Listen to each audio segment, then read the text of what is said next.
Hello दोस्तों, कैसे हैं आप लोग। आशा करता हूँ सब ठीक होंगे। आज मैं सुनाऊंगा किसार की होशियार बेटी की कहानी। एक समय की बात है, रामपुर गांव में बलदेव नाम का एक किसान रहता था। उसकी एक बेटी मीना थी जो बहुत सुंदर और होशियार थी।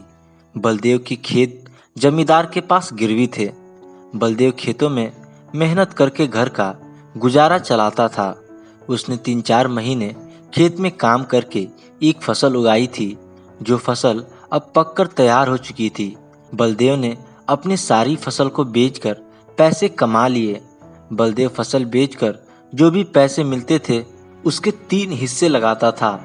एक हिस्सा वह घर के खर्च के लिए रखता था, दूसरा हिस्सा जमींदार को ब्याज के रूप में देता था और तीसरा हिस्सा अपनी बेटी मीना की शादी के लिए अलग से रख देता था। फसल बिकने पर जमींदार अपना ब्याज लेने बलदेव के घर पहुंचा। वहां पर उसने मीना को देखा, जो कि बहुत सुंदर थी। उसके बाद वह बलदेव से अपना ब्याज लेकर चला गया। कुछ दिनों में बलदेव अपनी अगली फसल उगाने में लग गया। 3-4 महीने की मेहनत के बाद फसल उग गई और कुछ दिनों के बाद उसकी कटाई होने लगी। लेकिन तभी बारिश शुरू हो गई और कुछ दिनों तक लगातार बारिश होती रही, जिससे सारी फसल खराब हो गई। इससे बलदेव और उसकी बेटी मीना बहुत दुखी हो गए।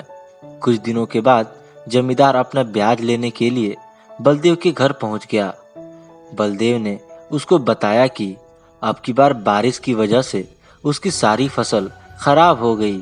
जमींदार ने मीना की तरफ देखा और बलदेव से बोला, यदि तुम अपनी बेटी की शादी मुझसे करा देते हो तो मैं तुम्हारा सारा कर्ज माफ कर दूंगा। इस पर बलदेव ने आपत्ति जताई तो जमींदार ने एक तरकीब बताई कि हम एक खेल खेलते हैं। इसमें से एक काला और सफ़ेद पत्थर मैं एक मटके के अंदर डाल दूंगा। मीना को उसमें से बिना देखे एक पत्थर को निकालना है। यदि वह काला पत्थर निकालेगी तो मीना को मुझसे शादी करनी होगी और मैं तुम्हारा सारा कर्ज माफ कर दूंगा। यदि वह सफ़ेद पत्थर निकालेगी तो उसको मुझसे शादी नहीं करनी पड़ेगी और मैं तुम्हारा सारा कर्ज माफ कर दूंगा। बलदेव को जमींदार का ब्याज भी देना था। यदि वह उसकी बात नहीं मानता तो उसने खेल के लिए हाँ कर दी। जमींदार बहुत धोखेबाज था। उसने जमीन से दोनों काले पत्थर लिए और मटके के अंदर डाल दिए। मीना ने उसको दोनों काले पत्थर मटके के अंदर डालते हुए देख लिया। मीना बहुत होशियार थी। उसने कुछ देर सोचा, फिर मटके के अंदर से एक पत्थर निकाला और गिरने का बहाना बनाकर जमीन पे गिर गई और उस पत्थर को बाकी सभी पत्थर में मिला दिया। जमींदार और बलदेव सोचने लगे, जो पत्थर मीना ने उठाया था वह कैसे पता चलेगा। तो मीना बोली, इसका पता हम मटके के अंदर के पत्थर से लगा सकते हैं। मटके के अंदर पत्थर देखा तो उसका रंग काला था। इसका मतलब मीना ने जो पत्थर उठाया और जो हाथ से गिर गया था उसका रंग सफ़ेद था।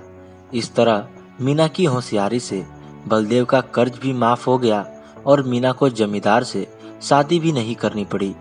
तो दोस्तों, कैसी लगी ये कहानी कमेंट करके ज़रूर बताएं और ऐसी मज़ेदार कहानियाँ सुनने के लिए हमारे चैनल को सब्सक्राइब कर लें और ज़्यादा से ज़्यादा शेयर करें। धन्यवाद।